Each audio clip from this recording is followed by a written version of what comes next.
செய்யும் வினைதான் என் செய்யும் என்னை நாடி வந்த கோல் என் செய்யும் கொடுங்கூற்று என் செய்யும் கூரேசர் இருதாலும் சிலம்பும் தண்டையும் சதங்கையும் சண்முகன் தோளும் கடம்பும் என் கண்முன் வந்து தோன்றிடினேன். நம்ம இந்த வீடியோவில் பார்க்கக்கூடிய தலைப்பு அப்படிங்கிறது ராகுகேது பேச்சு. எப்போவுமே ஒரு வருடத்தில் ராகுகேது பேச்சு ஆகும்போது மக்கள் வந்து ஒரு எதிர்பார்ப்பு இருக்கும். இந்த கிரக பயிற்சியில் நமக்கு என்ன நன்மைகள் இருக்குது, என்ன தீமைகள் இருக்குது அப்படின்றது பொதுவாக எல்லாருக்குமே ஒரு எதிர்பார்ப்பு அப்படிங்கிறது இருக்க தான் செய்யும். அந்த வகையில் வந்துட்டு இந்த ஆண்டினுடைய ஆங்கில தேதியானது மே மாதம் 18ஆம் தேதி அன்னைக்கு தமிழ் வருஷம், அதாவது புத்தாண்டு, தமிழ் புத்தாண்டு பிறக்க போகுது. தமிழ் புத்தாண்டு விஸ்வாசு வருடம் 13ஆம் தேதி, சித்திரை 13ஆம் தேதி, அதாவது சித்திரை மாதத்துக்கு விஸ்வாச வருடத்தினுடைய முதல் மாதமான சித்திரை மாதத்தினுடைய 13ஆம் தேதி மாலை மணி 5:25க்கு. இது சரியான டைம் பார்த்திங்கன்னா ராகு காலம். இது ஞாயிற்றுக்கிழமை அன்றைக்கி இந்த ராகு பயிற்சியானது நடக்குது. இந்த ஞாயிற்றுக்கிழமை 4 to 6 எப்போவுமே ராகு காலம் அப்படின்ற காலம் வந்து பஞ்சாங்கத்தில் குறிக்கப்பட்டிருக்கு. இந்த ராகு காலத்தில் தான் இந்த ராகு பகவான் பயிற்சி ஆகிறார். ராகு பகவான் எங்கேருந்து பயிற்சி ஆகிறாங்க அப்படின்னு பார்த்தீங்கன்னா மீனத்துலேருந்து கும்பத்துக்கு பயிற்சி ஆகிறாங்க, ஆன்டி கிளாக் வைஸ், அதை எதிர் சுற்று வழியாக. அதே சமயத்தில் கண்ணியில் இருக்கக்கூடிய கேது பகவான் சிம்மத்துக்கு பயிற்சி ஆகிறாங்க. இப்போ இந்த ராகு கேதுக்கள் அப்படின்ற பிளானட் வந்து உங்களுக்கு உபயராசிகள்னு சொல்லக்கூடிய மீனத்திலையும் கண்ணிலையும் இவ்வளோ ஆண்டு காலம் இருந்துட்டு, இந்த 13 மாதங்கள் இருந்துட்டு பேச்சு வந்து சிறராசிகள்னு சொல்லக்கூடிய கும்பத்துக்கும் சிம்மத்துக்கும் பேச்சு ஆகிறாங்க. இந்த ராகுகேது பேச்சு எப்போவுமே 180 பாகை நேர் எதிர் சுற்றில் தான் பயிற்சி ஆகும். மிதுன ராசியின் உண்டான மிருகஷிடம் 3-4 பாதங்களுக்கு உண்டான ராகுகேது பேச்சு பலன்கள் எப்படி இருக்க போகுது அப்படின்னு பார்த்தீங்கன்னா, புதிய வீடு, புதிய வாகனம், புதிய சொத்து சேர்க்கை, குழந்தைகள் வெளிநாடு போய் படிக்கக்கூடிய யோகம், நகைகளில் கவனம். நகை அணிஞ்சிருந்தீங்க அப்படின்னா கழுத்து, கைகளில் ஆபரணங்கள் ரொம்ப கவனமாக இருக்கணும். இந்த வீடியோவில் நம்ம பார்க்கக்கூடிய தலைப்பு அப்படிங்கிறது மிதுன ராசிக்கு உண்டான ராகுகேது பேச்சு பலன்கள். இந்த ராகுகேது பேச்சு எப்போ நடக்குது அப்படின்னு பார்த்தீங்கன்னா, விஸ்வாச வருஷம் சித்திரை மாதம் 13ஆம் தேதி அன்னைக்கு. இதுக்கு சரியான தமிழ் தேதி அப்படின்னு, ஆங்கில தேதி அப்படின்னு பார்த்தீங்கன்னா மே மாதம் 18ஆம் தேதி மாலை, அதாவது ஈவினிங் மாலை நேரத்தில் 5:25க்கு இந்த பயிற்சியானது நடக்குது. இந்த டைம் பார்த்திங்கன்னா கரெக்டாக ராகு காலம். ராகு காலத்தில் இந்த ராகுகேது பயிற்சி நடக்குது. இந்த ராகு மீனத்தில் இப்போதைக்கு இருந்து கும்பத்துக்கும் கண்ணியில் இருக்க கேது சிம்மத்துக்கும், அதாவது மீனத்திலேருந்து ராகு கும்பத்துக்கும் கண்ணியில் இருக்கக்கூடிய கேது சிம்மத்துக்கும் பயிற்சி ஆகிறாங்க. இது மிதுன ராசியை பொறுத்த வரைக்கும் 3ஆம் இடத்துக்கு கேதுவும் 9ஆம் இடத்துக்கு ராகுவும் பயிற்சிக்கு பிறகு அமைகிறாங்க. ஸோ இந்த பயிற்சி உங்களுக்கு நன்மை செய்யுமா அப்படின்னு கேட்டால் பல விதங்களில் நன்மையும் சின்ன சின்ன கஷ்டங்களையும் கொடுக்கத்தான் செய்யும். அப்படிங்கிற மாற்றுக்கிறதுக்கு இடமில்ல. என்ன நன்மைகளை செய்ய போகுது, என்ன சிறிய கஷ்டங்களை கொடுக்க போகுது அப்படிங்கிறத நம்ம விரிவாக பார்ப்போம். முதல்ல மிதுன ராசி அப்படின்னா இரட்டை ராசி அப்படின்ட்டு, எதை எடுத்தாலும் 2, எதை தொட்டாலும் 2 அப்படின்ற ஒரு தன்மை வந்து இவங்கள்ட்ட இருக்கும். ஒரு முடிவு எடுத்தாலும் 2, ஒரு முயற்சி எடுத்தாலும் 2, ஒரு தடவைக்கு 2 தடவை முயற்சி எடுப்பாங்க. ஒரு காரியம் செய்கிறாங்க, நடக்கலை அப்படின்னா விட்டுற மாட்டாங்க, அடுத்த தடவை முயற்சி எடுப்பாங்க. ஸோ இது பெரிய ஒரு பூஸ்டான ஒரு பாசிட்டிவான விஷயம். என்னென்னு கேட்டிங்கன்னா, முயற்சிகள் ஒரு திருவினையாக்கும் அப்படின்னு சொல்லியிருக்காங்க இல்லையா, அந்த ஒரு அமைப்பு அப்படிங்கிறது மிதுன ராசியில் தான் இருக்கும். நல்ல புத்திசாலியான நபர்கள் மிதுன ராசிக்காரங்க. இப்போ உங்களுக்கு கிரக பயிற்சிகள் எப்படி அமையுது அப்படின்னு பார்த்தீங்கன்னா, லக்னத்தில் ராசியில் குரு, சந்திரன் மேலே குரு வர்றாருங்க. ஜென்மராமர் வனத்திலே சீதையை சிறை வைத்ததும், ஜென்மன் குருபதி ஏற மாதே ஜெயவேர் ராமன் வனம் சென்றான் வினையால், இப்படின்னு நெகட்டிவான பலன்களை தான் மூல நூல்களில் சொல்லியிருக்காங்க. ஆனால் மூல நூல்களை அப்படியே எடுத்துக்கணுமா அப்படின்னு கேட்டால் இல்லை. ஜோதிடர்கள் தங்களுடைய ஆய்வுக்கு பின்னாடி இது எப்படி நடக்குது, இது என்ன அப்படிங்கிறத ஆய்வு பண்ணி தங்களுடைய கருத்தை சொல்லிட்டு வராங்க ஒவ்வொருத்தருமே. அந்த அடிப்படையில் என்னுடைய தனிப்பட்ட கருத்து என்னன்னு கேட்டிங்கன்னா, சந்திரன் மேலே குரு வரும்போது யாரும் வனவாசம்லாம் போகிறது இல்லை அப்படிங்கிறது நிதர்சனமான உண்மை. அப்போ என்ன சார் நடக்கும் அப்படின்னு கேட்டிங்கன்னா, குழந்தை இல்லைன்னு சொல்கிறவங்களுக்கு குழந்தை கிடைக்கும், திருமணம் ஆகலைன்னு சொல்கிறவங்களுக்கு திருமணம் நடக்கும், வீடு கட்டணும்னு சொல்கிறவங்களுக்கு வீடு, வாகனம் வேணுங்கிறவங்களுக்கு வாகனம், சொத்து சேர்க்கை, பொருளாதார சேர்க்கை, நல்ல ஒரு வாழ்க்கையில் ஒரு வெற்றி, ஒரு மன கஷ்டத்தோடு இருக்கீங்க, அந்த மன கஷ்டத்துலேருந்து வெளியில் வரக்கூடிய தன்மைகள் அப்படிங்கிறதுலாம் ஒரு தெளிவான முடிவெடுக்கக்கூடிய சிந்தனை ஆற்றலும் ஒரு தெளிவாக அறிவு வேலை செய்யக்கூடிய ஒரு அமைப்பும் இந்த காலகட்டத்தில் கிடைக்கும் அப்படின்னு தான் நான் சொல்லுவேன். என்னன்னு கேட்டிங்கன்னா, மிதுன ராசியே புதன் ஆதிபத்தியம் கொண்ட ராசி. புதன் புத்திக்காரகன்னு பேர். 9 நவகிரகம் இருக்குங்க. அதில் புதன் மட்டும் யாரோடையும் பகையாக மாட்டார், எல்லாரோடையும் நட்பாகவே இருப்பார். அப்போ அங்கேயே அவர் புத்திசாலித்தனத்தை அவர் காட்டிடுறார். ஸோ அப்பேற்பட்ட ராசியில் பிறந்த உங்களுக்கு நெகட்டிவான பலன்கள் சொல்லும்போது எப்போவுமே எச்சரிக்கையாக தான் இருக்கணும். ஏன்னா எந்த ஒரு எதிர்மறையான சூழ்நிலையும் கடந்து புத்திசாலித்தனத்தை கை கொண்டு வெற்றி அடையக்கூடியவங்க நீங்கள். ஸோ அதனால் உங்களுக்கு நெகட்டிவான பலன்கள் அப்படிங்கிறது சொல்கிறது குறைவு தான்.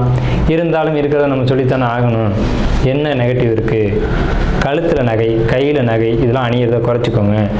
விரலில் மோதிரம் போடுறது, அதாவது விரலில் மோதிரம் போடுறது தப்புன்னு நான் சொல்ல வரல. அது லூஸாக இருந்தது அப்படின்னா, கொஞ்சம் அந்த சரியான பிடிப்பு இல்லாமல் இருந்தது அப்படின்னா நீங்கள் போடாதீங்க. ஏன்னா 3ஆம் இடத்துக்கு எது நகைகள் ஆபரணங்கள் தோலையும் அப்படின்ற கான்செப்ட் தான் அதில் இருக்குது. சூரியன் வீட்டுக்கு கேது நகைகள் ஆபரணங்கள் தோலையும் அப்படின்ற ஒரு கான்செப்ட் இருக்குது. அதில் கவனமாக இருக்கணும். நீங்கள் சரி, பேச்சு வார்த்தையில் ரொம்ப எச்சரிக்கையாக இருக்கணும்.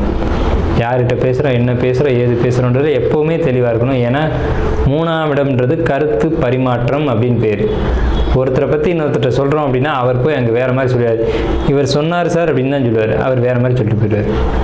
அப்போ அந்த மிஸ்கம்யூனிகேஷன் சொல்லக்கூடிய கருத்து திரித்தல் அல்லது தவறான ஒரு விஷயத்தை பதிவு பண்ணிட்டு போகிறது அப்படின்ற ஒரு அமைப்பு உங்கள் மூலமாக நீங்கள் சொன்னதாக சொல்லி ஒரு பிரச்சனையை கிளப்பக்கூடிய ஒரு அமைப்பெல்லாம் வரும்.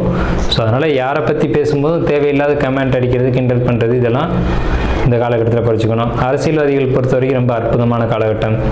உங்களுக்கு சமுதாயத்தில் நல்ல அங்கீகாரம் கிடைக்கும், நல்ல மதிப்பு மரியாதைகள் கிடைக்கும், நிறைய ஒரு பெயர் புகழ், நல்ல ஒரு வெற்றி அப்படிங்கிற வாய்ப்பெல்லாம் அரசியல்வாதிகளுக்கு கண்டிப்பாக உண்டு. மாணவர்களை பொறுத்த வரைக்கும் படிப்பு அற்புதமாக இருக்கும் இந்த காலகட்டம். 10th 12th நீட் எக்ஸாம் எழுதக்கூடிய டாக்டர்ஸ் இவங்களுக்கு எல்லாருக்குமே ரொம்ப சிறப்பாக இருக்குது. இயற்கையிலே இது புதன் ஆதிபத்தியம் கொண்ட ராசின்னு நான் முன்னாடியே சொல்லிட்டேன். ஸோ உங்களுக்கு சொல்லவே தேவையில்லை. படிப்பு பொறுத்த வரைக்கும் எப்போவுமே நல்லா இருக்கும்னு சொல்லலாம். ஆனால் இந்த கிரக பயிற்சி காலகட்டங்கள் இன்னும் சிறப்பாக இருக்குது. அப்போ எல்லாமே ப்ளஸ்ஸாக சொல்லிட்டு இருக்கீங்களா சார், எங்கே மைனஸ் சொல்லுவீங்க அப்படின்னு கேட்டிங்க அப்படின்னா, 7ஆம் இடம் என்று சொல்லக்கூடிய திருமணஸ்தானத்திலையும் களத்திலும் சொல்லக்கூடிய வாழ்க்கை துணையிலையும் நண்பர்கள்ட்டையும் சொல்லுவேன். ஏன்னு கேட்டிங்கன்னா 7ஆம் இடம்ங்கிறது மனைவி, 7ஆம் இடம்ங்கிறது கூட்டாளிகள். அங்கே தான் உங்களுக்கு கொஞ்சம் சிக்கலான ஒரு அமைப்பு அப்படிங்கிறது ஏற்படுது. கருத்து வேறுபாடுகள், தேவையில்லாத வம்புகளுக்கு சண்டைகளை இழுத்தக்கூடிய அமைப்பு. அதாவது நீங்கள் கரெக்டாக இருக்கீங்க, ஓகே, எதிர்முனையில் இருக்கவங்களும் அதே மாதிரி இருக்கணும்னு நீங்கள் எதிர்பார்க்குறது தப்பு இல்லையா? உங்ககிட்ட என்ன எதிர்பார்க்குறாங்க அப்படின்றத நீங்கள் புரிஞ்சுக்கணும். கேட்டு செய்கிறது வேறு, கேட்காம செய்கிறது வேறு. இவங்க செய்வாங்கன்னு காத்துட்ருப்பாங்க, நீங்கள் செய்யாமே இருந்துட்டுருப்பீங்க. அப்போ அவங்களுக்கு அது ஒரு கோபத்தை ஏற்படுத்தி, ஒரு தாபத்தை ஏற்படுத்தி, ஊழல்னு சொல்லுவாங்க இல்லைங்களா? அது பழைய இலக்கியங்கள்லாம் ஊழல்னு ஒரு வார்த்தை இருக்கும்.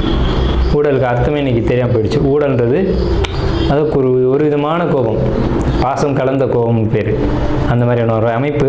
இது பிரிவினைக்கான அமைப்பு இல்லை, ஒரு ஊழல் கலந்த ஒரு கோபம் அப்படின்ற மாதிரியான ஒரு அமைப்புகள் கணவன் மனைவிக்குள்ளே ஏற்படும். இது அன்பு பாசங்களை அதிகரிக்குமே தவிர பிரிவினை ஏற்படுத்தாது. இதில் ஏதேனும் கருத்து வேறுபாடுகள் ஏற்பட வாய்ப்புண்டு. ஒருத்தர் சொல்கிறத ஒருத்தர் மாற்றி புரிஞ்சக்கூடிய அமைப்பு அப்படின்றத நான் சொல்கிறேன். நீங்கள் சொல்கிறீங்க, அதை அவங்க புரிஞ்சுக்கும் போது தவறாக புரிஞ்சுக்குவாங்க. உங்களுக்கு 7ஆம் இடத்தை குரு பார்க்குறாரு, எந்த ப்ராப்ளமும் இல்லை, இருக்கிற பிரச்சனைகள் சால்வ் ஆக போகுது. இருந்தாலும் நீங்கள் ஏதும் புரிதலை தவறுகளை ஏற்படுத்திக்காதீங்க, விட்டு கொடுத்து போங்க அப்படின்னு தான் நம்ம சொல்கிறோம். ஏன்னா மிதுனம் பொறுத்த வரைக்கும் வாழ்க்கை துணையாக வரக்கூடியவங்க எப்படி வருவாங்க அப்படின்னு கேட்டிங்கன்னா, தங்களை விட அதிக திறமையோட, அதாவது தங்களோட படிப்பு அல்லது பொருளாதாரத்தில் உயர்ந்த நிலையில் இருக்கக்கூடியவங்க தான் வருவாங்க. ஸோ அப்படி வரும்போது இவங்களுக்கு மிதனத்துக்கு ஒரு தாழ்வு மனப்பான்மை ஆட்டோமேட்டிக்காக வந்துடும். படிச்சுட்டு வந்திருப்பாங்க பொண்ணு, திருமணம் ஆனவொடனே வேலை கிடைச்சிடும் அவங்களுக்கு. அப்போ அவங்க ஒரு உயர்ந்த நிலைக்கு போயிடுறாங்களா, உங்களை விட பொருளாதாரத்துலையோ படிப்புலையோ ஒரு உயர்ந்த நிலைக்கு போயிடுறாங்களா? அப்போ அவங்களுக்கு அவங்க மனசில் ஏதேனும் நம்மளை பற்றி தாழ்வாக நினச்சிக்கிறாங்களோ அப்படின்ற எண்ணம் உங்களுக்குள்ளே தோன்றும். அது தேவையில்லாத எண்ணம் அப்படிங்கிறதா இந்த காலகட்டத்தில் நம்ம சொல்கிறோம்.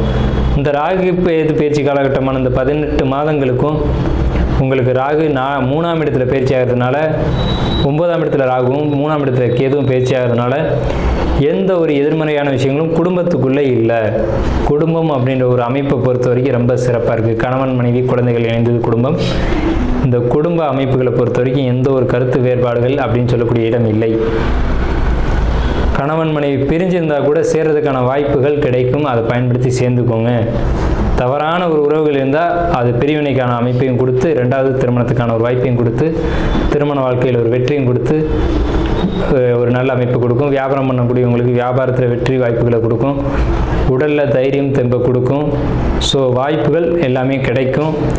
நல்ல வீடு, நல்ல வாகனம், சொத்து சேர்க்கக்கூடிய அமைப்புகள் கிடைக்கும். பழைய வீடு வச்சுருந்தீங்கன்னா வீடை இடித்து கட்டக்கூடிய யோகம், ஒரு ஜன்னலாவது இடித்து பூசக்கூடிய யோகம் அப்படிங்கிறது இந்த காலகட்டத்தில் கிடைக்கும். ஏன்னு கேட்டிங்கன்னா சனியினுடைய 7ஆம் பார்வை உங்கள் ராசிக்கு 4ஆம் இடத்தை பார்வை செய்வதால், சனி பழமை 4ஆம் இடத்தை பார்க்குது, பழமையை இடித்து புதுமை செய்யக்கூடிய ஒரு அமைப்பு அப்படிங்கிறது இருக்கும். 5ஆம் இடத்தை குரு பார்க்கறதுனால குழந்தைங்களை கல்வியை பொறுத்த வரைக்கும் வெளியூர் வெளிநாடு போய் படிக்கக்கூடிய கல்வி அமைப்புகள், கல்வி யோகங்கள், நல்ல இடத்துல படித்து நல்ல மதிப்பெண் ஏற்படக்கூடிய அமைப்புகள் மிதுன ராசிக்கு உண்டு. ஸோ இந்த அளவில் சுபமான பலன்கள் மட்டுமே, 70% அதிகமான சுப பலன்களை அனுபவிக்கக்கூடிய ராசி மிதுன ராசி அப்படிங்கிறத சொல்லி, இடமாற்றங்கள் நிச்சயமாக மிதுன ராசிக்கு உண்டு அப்படிங்கிறத சொல்லி, நகை கவனம் அப்படிங்கிறத சொல்லி நம்ம மிதுன ராசிக்கு உண்டான இந்த ராகு கேது பயிற்சி பலன்களை நிறைவு செய்வோம். வாழ்க வளமுடன்.